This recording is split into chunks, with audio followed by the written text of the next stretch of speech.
Les Dominicains au Rwanda. Méditation du premier mercredi du temps ordinaire. Il guérit beaucoup de gens atteints de toutes sortes de maladies. Chers frères et sœurs, loué soit Jésus à jamais.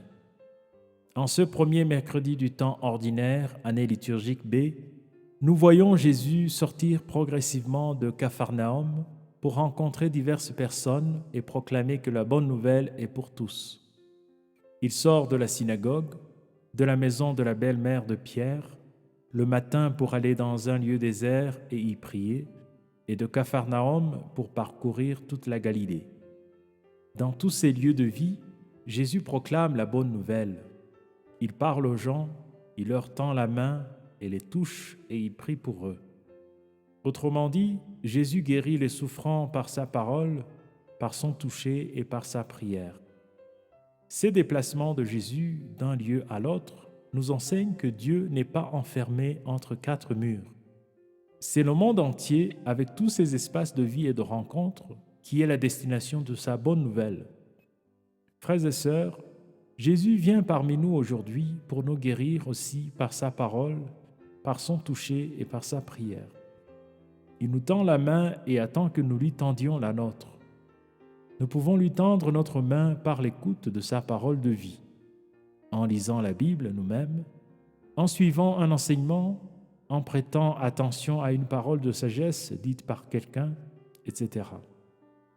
C'est une parole qui nous guérit et nous édifie.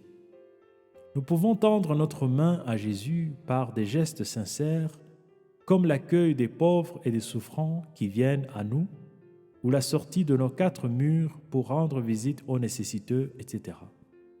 Toutes ces personnes souffrantes sont une main que Jésus nous tend. Il nous attend là-bas.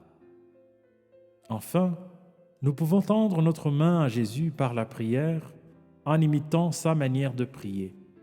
Dans la prière, nous pouvons obtenir la guérison pour nos âmes et nos corps blessés et aussi la guérison pour les autres. Si nous ne pouvons pas nous déplacer pour rencontrer les malades ou les pauvres, prions intensément pour eux et demandons à Dieu de leur donner le secours dont ils ont besoin. Prions.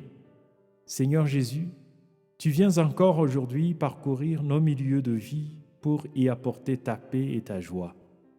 Donne-nous un cœur ouvert et sincère afin que nous puissions te présenter toutes nos maladies, celles de nos frères et sœurs, et nos lieux obscurs qui ont besoin de ta lumière. Car c'est à toi qu'appartiennent le règne, la puissance et la gloire pour les siècles des siècles. Amen.